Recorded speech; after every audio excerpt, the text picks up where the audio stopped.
Thanks so much for joining us. My name is Iris, and this is the Life of Iris channel, where we talk about cruises, crew life, and travel.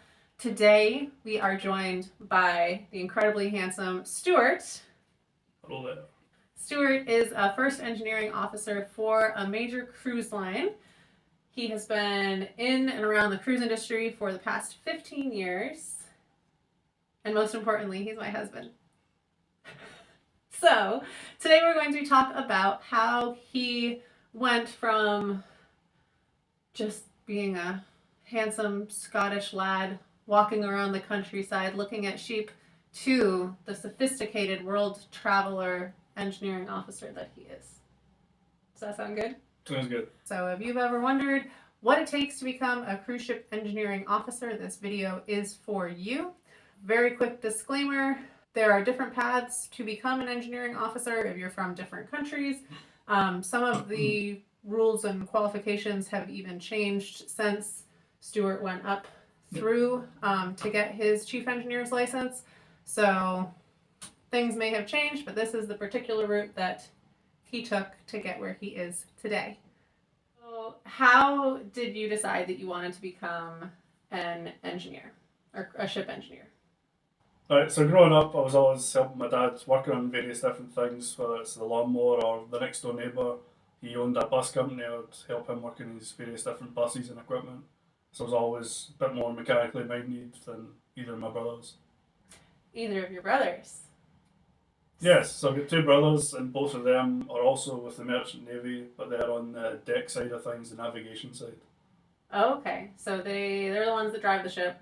Yep. You're the ones that make the ship go. Yep. Yeah.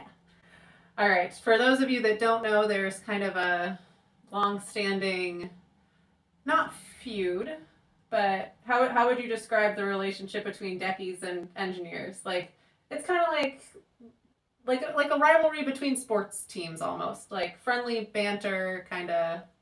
Yeah, grease monkeys and deck ornaments. Oh, I hadn't heard those phrases before. That's fun. Grease monkeys and deck ornaments. Yeah. Okay, yeah. So there's a little bit of a, not tension. Fun rivalry. There's a fun rivalry between the deckies and the engineers. I'm not in either category. I've always worked in the hotel department. But the best ships are the ones where everyone is respecting each other and getting along. Of course. It's all going good. So, and that's mostly what you found? Mostly what I found, yeah. In the cruise industry? Was it different between the cruise industry and when you were on cargo ships? Cargo ships, I would say, was a little bit closer, like in teams, because the cargo ship was only generally 18 people on board. Or the cargo ship that I was on board, there's only 18 people, so you have to get along, because there's not that many people. Yeah. No wife material there, huh? No. No, not for me, no. He had to wait till he was on a cruise ship to find me. Okay, so your brothers went off to sea, you saw them do that, you thought, hey, that seems cool, but you're more mechanically inclined, so you decided to go the engineer's route. Yep. Okay, so you're in school, and then you left school at 16? I left school at 16, yeah. For school/apprenticeship kind of thing, can you talk about what that looked like? Yeah, it's like a 5-phase curriculum at college, sponsored or going through climate marine recruitment. They put you through college and hire you out to another company where 2-year phases, 2 phases, were at sea. So it was college, sea, college again.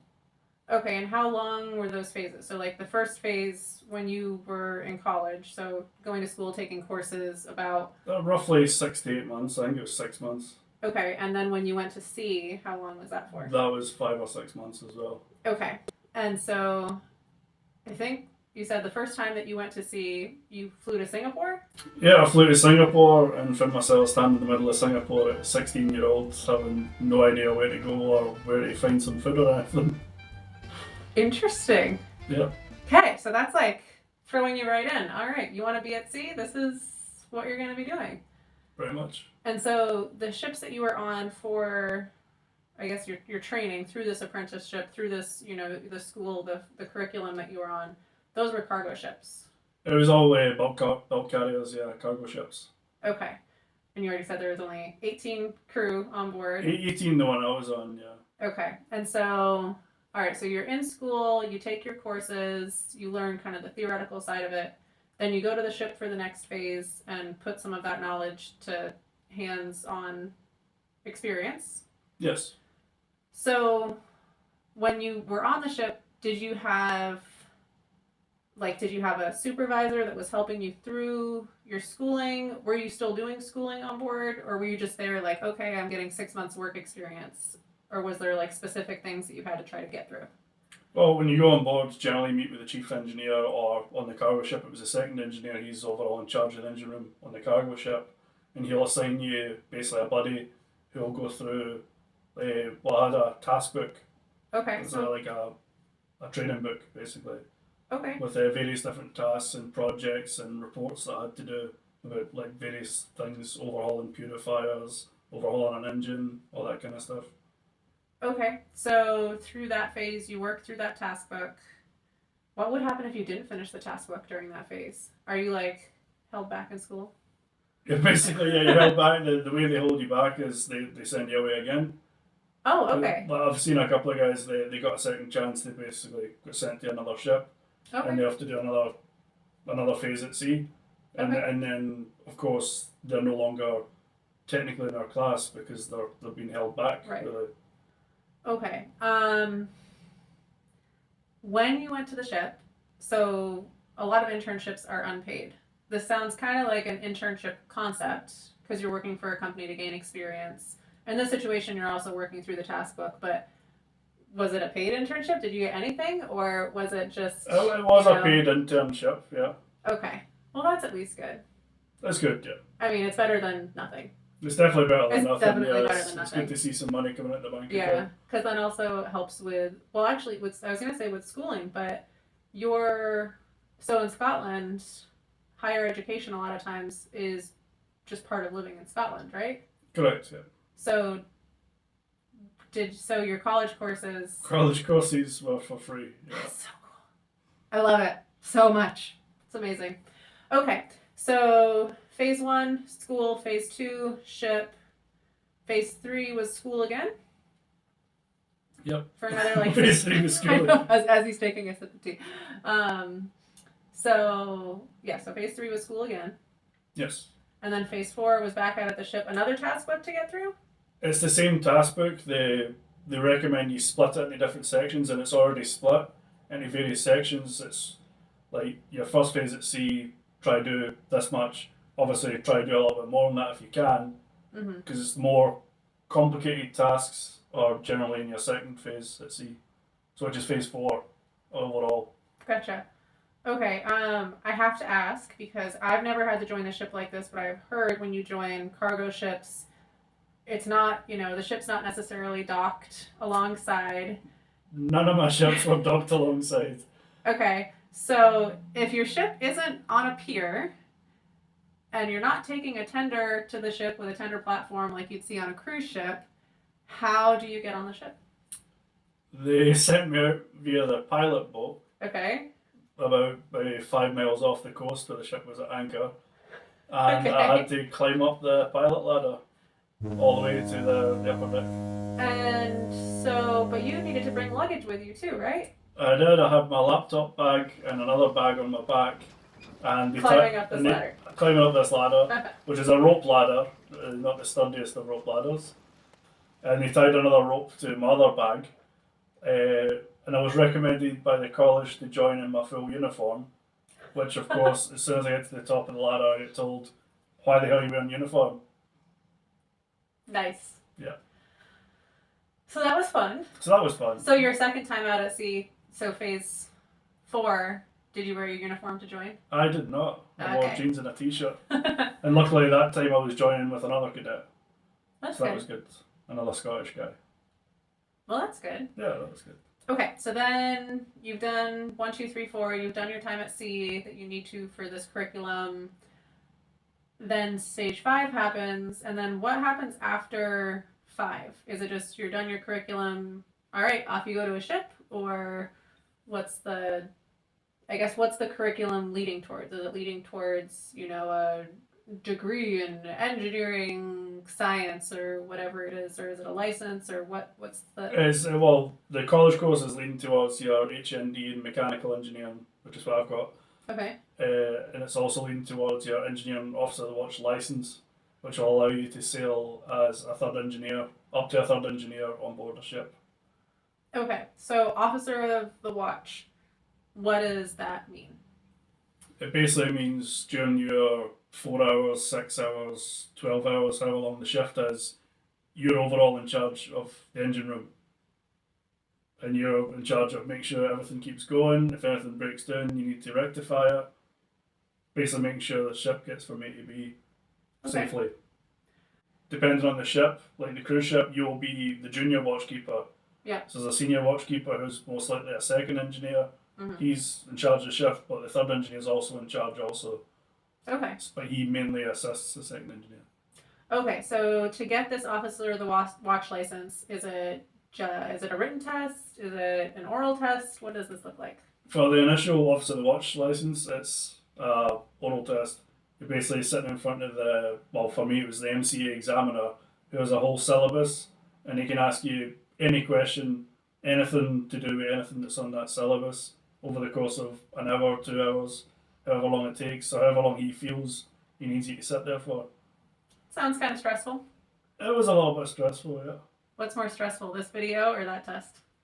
They're on par, I think. Okay, so you passed. I did. So you made it through the curriculum, you passed, and then you went to work. Did you go right to cruise ships? I didn't. I had a year with the Scottish Fishery Protection Agency. So they didn't have a position for third engineer. So I joined them as motorman and then petty officer motorman after that. All right. And so you were with them for a year. For a year. And then my brother, my oldest brother, he joined a cruise company. Yeah. And he was there for a month or two. He told me it was quite a good job, good team, seemed like a good company. So I moved to them and joined there as assistant engineer, which is a function that no longer exists. But it's needless to say, you weren't the chief. You didn't walk on board as a chief engineer. No. You started kind of at the bottom of the engine of the lowest rung of the ladder. Well, which makes above sense. a cadet, but yeah, because basically fresh out of college. You have a year of experience, but pretty much fresh out of college. And since you went to school at 16 for this, you're only like 20 at this point. I was 20, yeah. So, young whippersnapper. I was indeed. Okay, so you joined the company as an assistant engineer. Yep. And then you work your way up, fourth engineer, third engineer. So you've only gotten your license through third engineer. Correct. So then what happens to make it so that you can be a second engineer?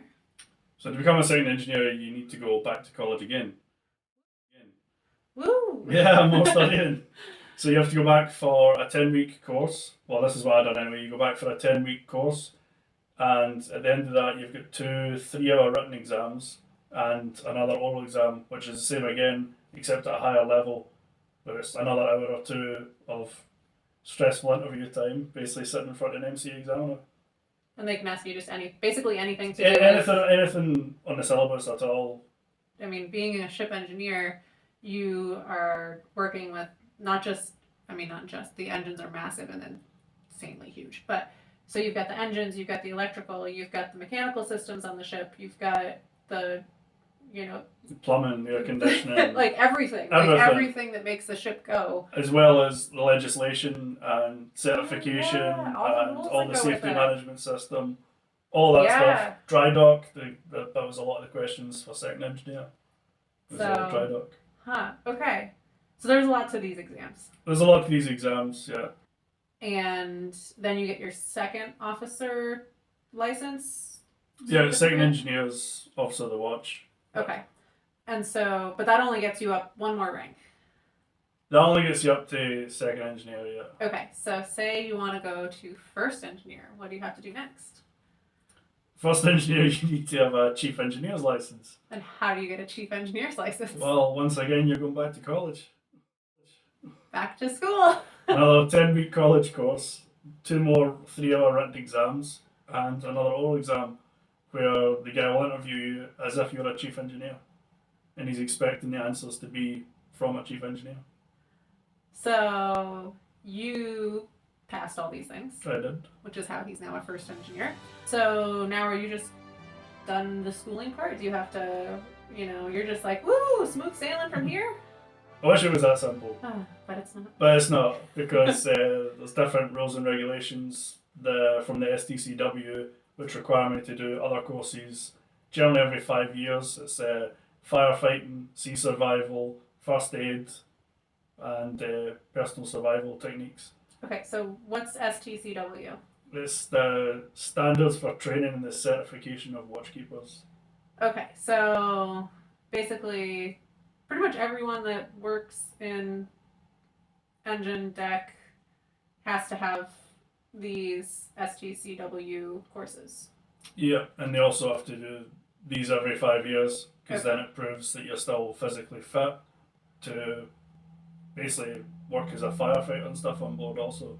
Okay, so there are some STCW courses that some people in the hotel department do have to take. So it's a lot more for the navigational officers and for the engineering officers.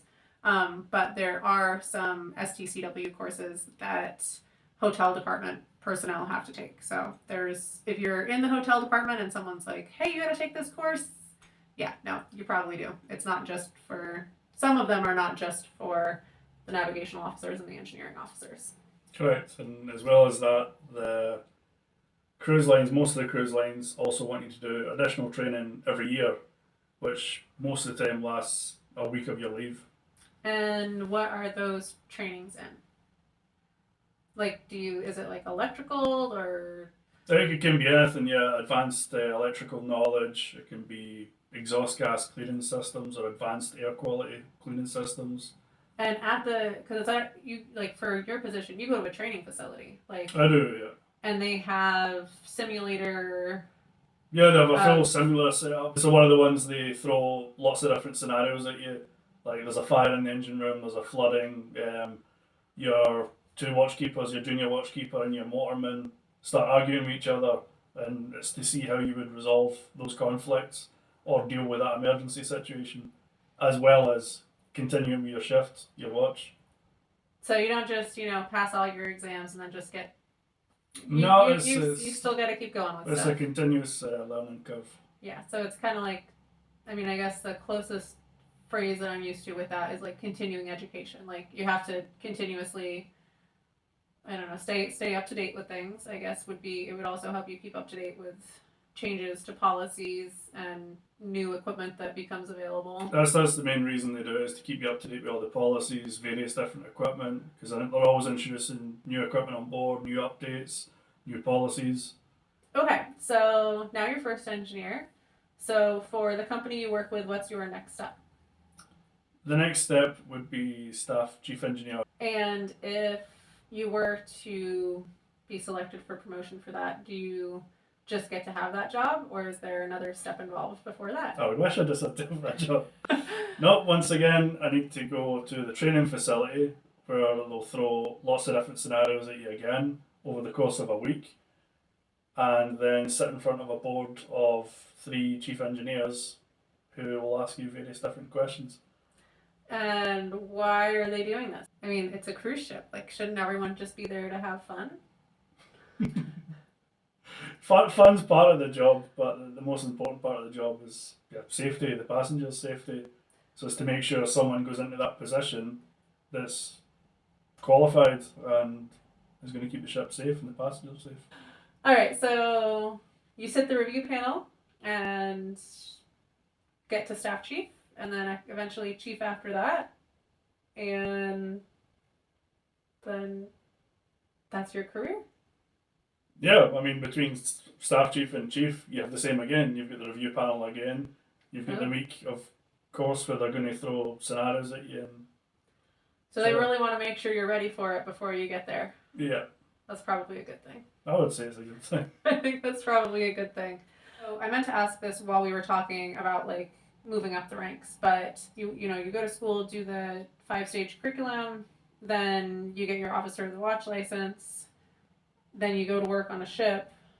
How, like, what's theoretically the absolute fastest you could get promoted to second engineer? Well, for the British system, the way I done it, once you got the officer of the watch license, you needed a minimum of 18 months sea time.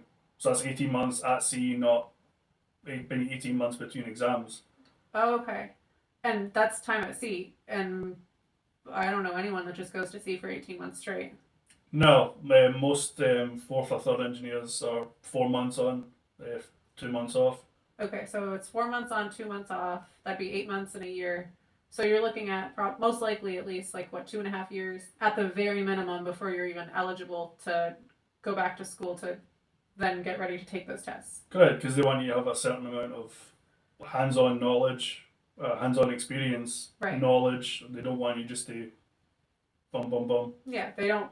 I mean, I They guess don't want a chief engineer that's basically that's just never- come out of college and done nothing. that makes sense. So when you were fourth engineer, third engineer, you did 4 months on, 2 months off. Yeah. What does your contract rotation typically look like? Typically now it's 3 months on, 3 months off. Ah. So time for time is what it's called. Gotcha. Time for time, which is what we're in right now. We're in his 3-month off phase. Yep. Yeah. What's the best thing that you've gotten from working on cruise ships? Job experience.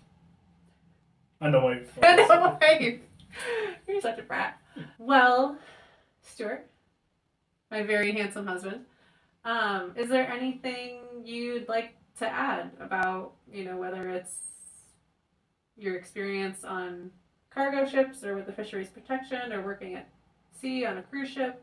Just, is there any, last minutes of wisdom you'd like to impart on my lovely subscribers? Yeah, just going away for 4 months at a time, 3 months at a time can be quite difficult because you're working every single day. There's no weekends off. So it's quite good and quite important to have a family or a wife, a husband, boyfriend, girlfriend, whatever, to support you in that. And when you're on the ship, even in your off time, you're still on call. Always on call because you're always a fire team leader or on-scene commander in charge of all the fire teams, in charge of rigging up the lifeboats or the life rafts. So yeah, you're always on call for emergencies in the engine room. Sounds a little stressful.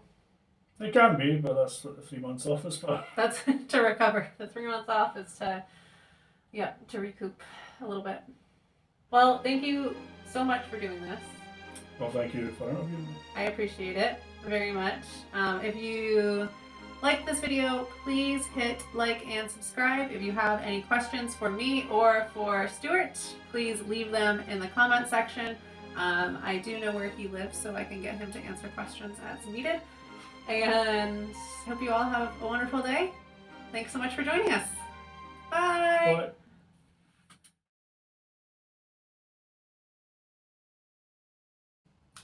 Hello, everyone. I'm trying not to laugh. Maybe. Ah! You want to Oh, do it? yeah. And they So they can kind of just like that. just like that. Just like That's that. exactly This it. is how an Azipod moves. I've never seen a more elegant example.